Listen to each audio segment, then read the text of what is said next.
Hello and welcome to another video on my channel. Today we shall discuss the Elites Part 2, so we talk about the rest of the Elite choices. And we start off with the Legion Destroyers. I would show you pictures of the forgeworld models, but forgeworld is at the moment closed and I wanted to get the video out. So we are finished with the Elites choices. So back to the Legion Destroyers. The Legion Destroyers are 115 points base. That is applying the playtest rules, but at this point the playtest rules, everyone uses them and we all just expect them to be in book 9, which I hope will be released when forgeworld reopens. But for this video we are using the playtest rules of the Destroyers, so basically everyone that I know plays with them, so that's why I use them in this video. That's the little disclaimer at the start. Okay, so the Legion Destroyers are 115 points base without jump packs. Jump packs for the 5 dudes cost 25 points and for 10, 50. They are good against monstrous creatures because they have red weapons, so they reduce their toughness, and they have flashbane weapons with their red missiles. The sergeant can have phosphex bombs, which is also very good. They can have psi-out grenades and psi-out rockets in addition to red weapons, so you can even use them against demons.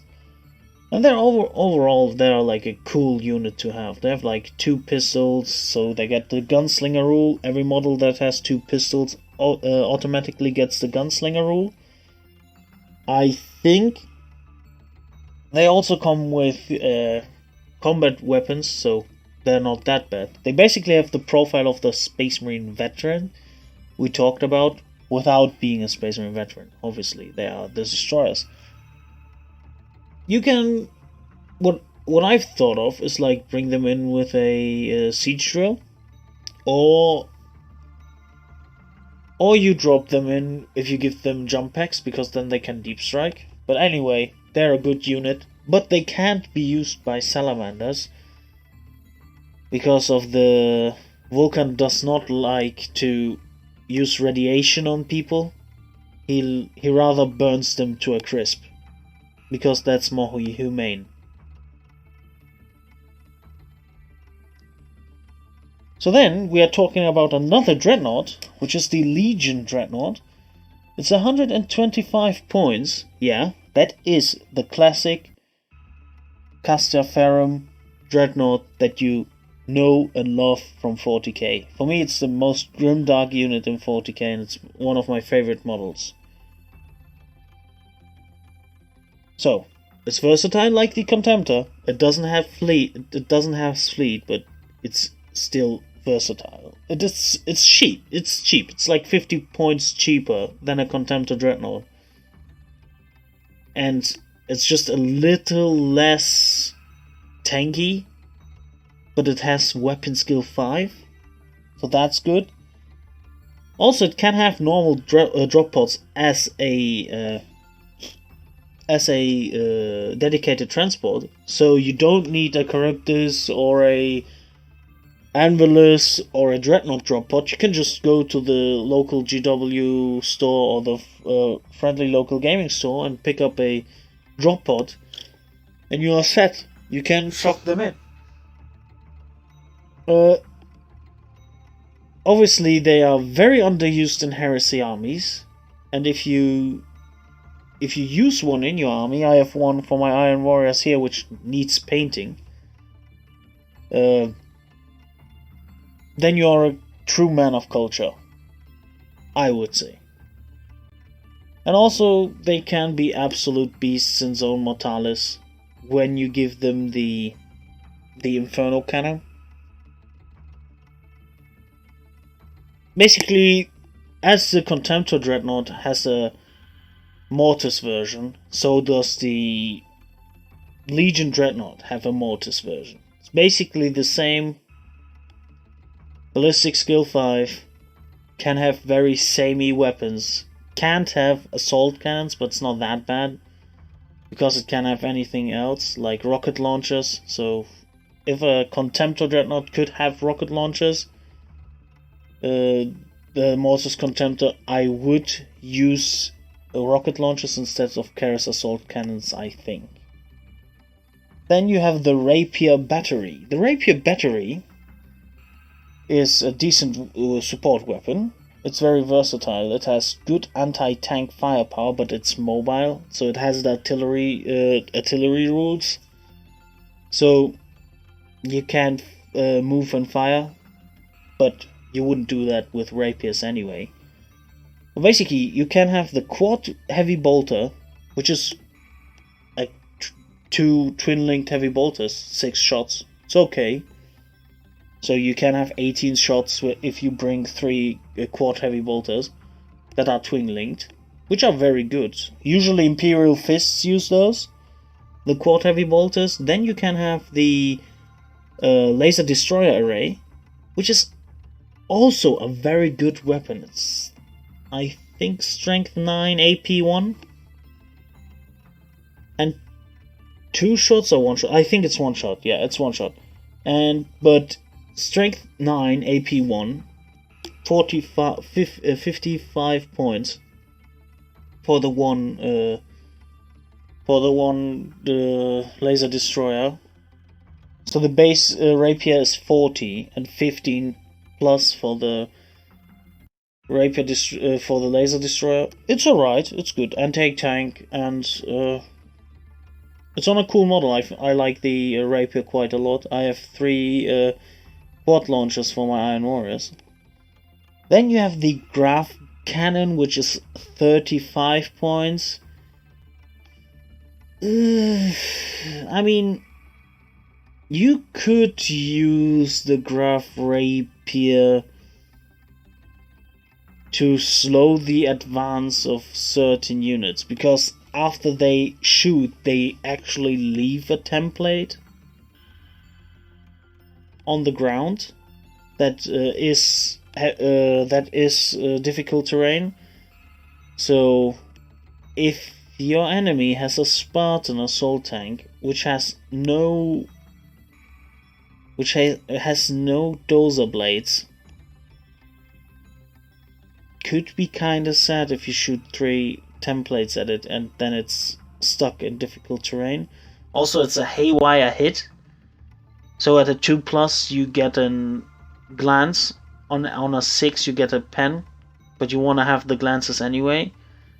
If you can use it tactically, and if you're thinking about what you're doing at the moment, you're using the weapon, you can actually get a lot of value out of the graph rapier. Then you have the quad launchers. Everybody knows them because they became very infamous in the early Heresy years, because they were just too strong. Rapier quad mortars were just too strong. They had basically, they were shooting templates over templates over templates all over the board with the Phosphex upgrade. They got nerfed, and since then it's more acceptable to use them, which I think is a good thing. I like the new Phosphex quad mortars, and I've bought them after the nerf. Immediately after the nerf, I've bought them because I wanted to have them. They fit Iron Warriors quite well. But they were too strong, so I didn't want to use them. But nowadays, you can bring them. It's no problem. Nobody will shun you for it. So, yeah, it's a good choice. The frag shells that they come with for 60 points are decent. Strength 5, AP 5, Large Blast. It's alright. It's not bad. Strength 5 hits are always good. Can wound most things on the table. Then you can go for Shatter Shells, which are Strength 8, AP 4, but they have Sunder, so they will, and 4 shots each. So they will destroy any vehicle in the game that's not flare shielded. They are filthy against vehicles. you're thinking, oh well, it's just strength 8. If it's hitting a land raider, it just has a 1 in 6 chance of glancing it. Yeah, but it has Sunder, so you can re-roll it, and it has 4 shots per model. So you could put 3 hull points on a land raider per squad with the re-rollables. If you are lucky, you can glance a land raider to death a turn. Or you could... Some people even use them to shoot at flyers, but you only hit flyers at 6s, so wouldn't do that. The Phosphex obviously is good. It's not as bad as before. It's just one twin-linked 5-inch template that has the crawling death rule, so the crawling fire rule, sorry. That means that if you hit the template, you can use it 2 inches. So you can use it. You can move it 2 inches in any direction without it. If you are able to hit more people. So maybe you have center mass on a trooper, and you're only hitting like 2 people. Let's say you are hitting 2 people. But if you are hitting it back, if you move the center, if you are hitting 8 troopers, for example, if you move the center of the template 2 inches back, then you are allowed to do it. So keep that in mind. It's a good rule. Not as broken as before, but pretty good. Then you have the Apothecary detachments for 45 points and Apothecary. He gives the squad 5 up and feel no pain. Even though he's a character, do not accept challenges with him. I would also advise you to not upgrade the model, because he's just there for the feel no pain. He wants to make dudes more survivable. Maybe give him Artificer armor, but I'm like, game-wise it's good to give him Artificer armor, but I don't like Artificer armor. I think it's too common in the game. It makes AP3 weapons kinda useless.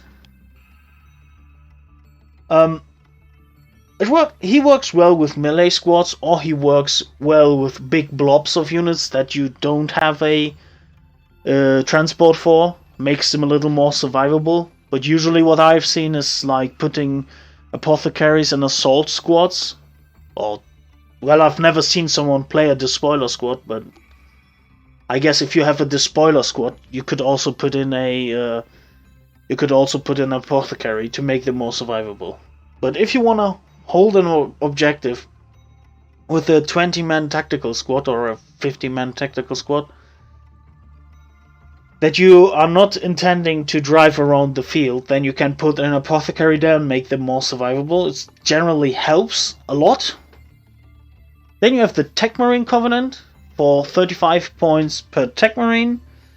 The Tech Marine is like the 40k one, as in you can give him servitors, and with servitors he can repair vehicles better, or you can give him gun servitors, which are also very cool.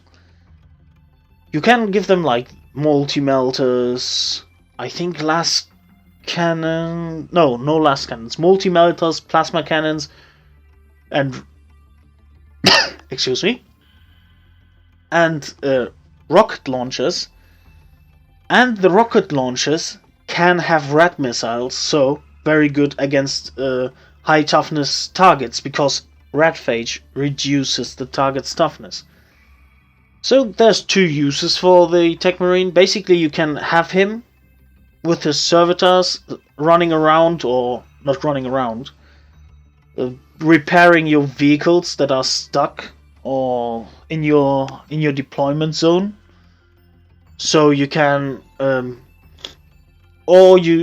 so you can use them better or keep them alive longer, or you can just put him on a high building or somewhere where he has good cover and a good line of sight and shoot rat missiles all over the place, which is also a fun way to use the to use the Techmarine Covenant. And then we have the Nullificators. They are quite a new unit, and I've never used them myself. But from what I've read in the rules, they appear to be very strong. Like, especially against demons. And we all know demons are the most broken army in the game at the moment, if you ask me. So, they have hexamatic wards. They come with cataphractic armor, so they are Terminator Squad first. They are 190 points for 5. Now you're thinking, oh wow, they are more expensive than Legion Terminators. Are they worth it? Well, they are worth it if you're fighting Thousand Sons or demons. Because they... First of all, they have hexamatic wards, so they remove... they can reroll the... They can reroll invul saves against demons, which is likely to have. If they are fighting a horde of demons, there will be a lot of rending attacks. If they are fighting like bigger demons, they are AP 2 because they are monstrous creatures, which are very good. Which is very good for the squad, makes them very survivable, very nice against demons. And like the bigger demons. Then they can all have Toxiferant Flamers, which are basic. The destroyers can have these as well now, which are basically Flamers, Strength 5, Strength 4, AP 5, but they are poisoned on 3 up, so they will always wound on 3s. And then, if they wound you, they remove Psychic Blessings. And on 6s they also have AP 2. So if you have someone being a Demon Lord of Khorne with Iron Arm, Strength 10, Toughness 10, Death Ball, you just use the Toxiferant Flamers on them, are lucky, get a wound, and then all his psychic phase is gone. And it specifically says removes all psychic blessings from a unit that has been wounded with it. So if he has all the psychic blessings in the world casted on himself, if he gets 1 wound, he loses all of them. Also, they have Deflagrate power molds, which are also good against, like, they are called Ether Shock molds. They are also good against hordes, because each time you're wounding someone with it, or if you're causing a wound, then you get to wound him again, which can be a chain effect. You can't chain it, it just works once, but let's see. You cause 10 wounds, then you get 10 more, you get to wound 10 more times, which is good. So you get 6 more saves out of it if you're fighting demons in turn 1. For example, this was just an example. So they're quite a good unit, and they're quite new. So that's all the elites units, I think. That I've talked about all the elites. We will talk about the troops in the next video, which should be very entertaining, because the tactical marines are very... The use of the tactical marines are very bound to the legion you are playing. But that has been it for now. Thank you for watching the video. There are links for you in the description.